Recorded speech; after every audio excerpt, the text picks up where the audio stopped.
The music puts you in the mood. We Sure are does. celebrating Italian Heritage Month. Christian Pritchard joining us back on the show. How you doing? Derek, I'm great, but you know what? If there's any guy who should be celebrating Italian Heritage Month, folks, in Montreal, or anywhere in Canada for that matter, it's this man right here, Derek. I don't know about that. Yes, you do, because you've been there, you've Right. experienced it, you've brought that love back to Canada.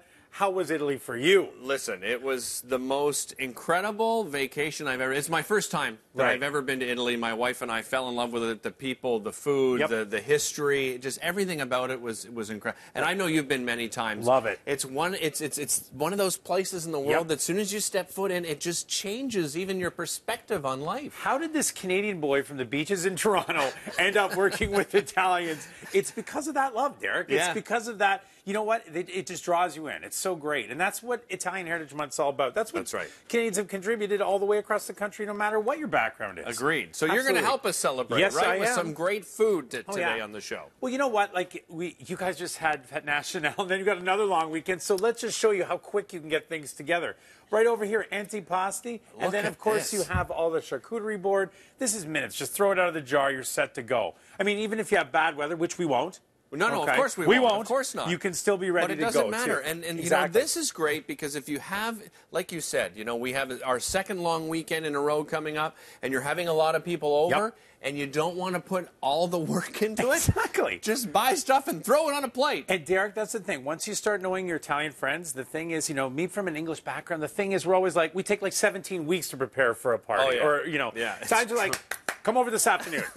They're ready to go. This is the reason. And that's why it works so well for us, too. You got a pasta. We just throw in some antipasto calabrese. You've got a Tuscan bean salad. We're going right across the country of Italy and celebrating here. Now, are you ready to help me make two iconic, incredible dishes that'll go so well you know, during Heritage Month? Of course. Or anytime? Okay. I'd be more than happy to help. Tuscany, one of the greatest places on earth, and one of the simplest dishes you can make is a Tuscan bread salad, a panzanella. So leftover bread, what I want you to do is deconstruct, just throw it on the plate. Don't even worry. Don't just worry. Throw some bread, some cucumbers. Look at Derek go. Well, hey, you said don't worry about it. You're not worrying about it. It's good. It's good. I like it. I like it. Good. So then if you want to put onions and garlic, and then you just put a little salt in here too. One thing I do, and it got me in trouble in Tuscany, but it's okay, you can crisp up the bread, because traditionally it's from a Tuscan bread which doesn't have salt. It goes in water or wine, and you break it apart like this. Oh, really? Okay. Yeah. Now, the first time I did that in Tuscany, I got yelled at. Don't do that. What are you doing? You crazy. Like exactly. Don't touch that. Then some, as you say here, basilico in Italian, basil. Throw it on there. Now, would I put any kind of dressing on this? Yes, we're going to put some. What we're going to do is we're going to spray it on. But what you're doing by doing the basil that way is you're activating the flavor right away. Yes, and you can smell it immediately, right? And that's the thing. Most people are cutting their basil on the board, and they're leaving the flavor on the board because their knives are not sharp. And, you know, just do things simply, okay? Okay, all right. I'm going to throw some grapeseed oil on there. Why not? Okay. Oh, set to go. How easy that was. That's what it's all about. Now, Derek, are you ready for dessert? How are the desserts, the dolce, when you were in Italy? Let me tell you. I'm not a person, by the way, that eats a lot of sweets. Right. Okay? But what I found with their sweets is they don't put so much sugar in it. Exactly. Right? It's like really different than North America, where I can actually eat it there. Exactly. It was amazing. You know, things like pastry in the morning with your coffee around 10 o'clock. That's breakfast for Italians. Exactly. That's cappuccino the thing and pastry. Exactly. Simple. Real sempre, right? Now, can you mix up this ricotta here? Okay. So this isn't real, you know, terribly sweet ricotta, but what I've done, and it's a morning show, so we don't, you know, limoncello in there. Oh. Come on. Listen, so you don't have to eat Capri Island. Oh, isn't it the best? The limoncello. I never tried it before. I know. And we ended up, of course, buying a bottle to bring back to our Airbnb to enjoy. It was amazing. So some limoncello in there and some fresh lemon, and that's what you think of when you think of Amalfi. Now throw it just in the middle there. Toss the deconstructed tiramisu, something you can throw together like this. Nice. Okay. Okay. So then we've got the Safaiardi. Okay.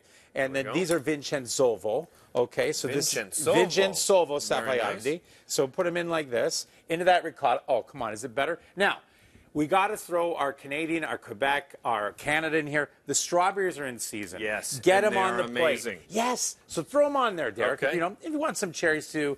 But the strawberries right now are peak. So they're beautiful. They're so flavorful. Absolutely.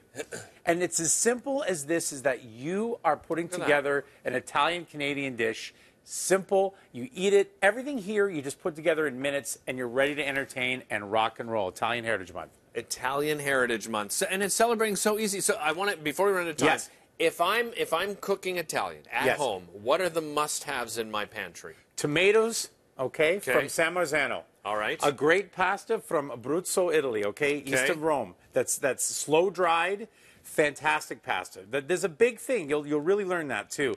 Olive oil.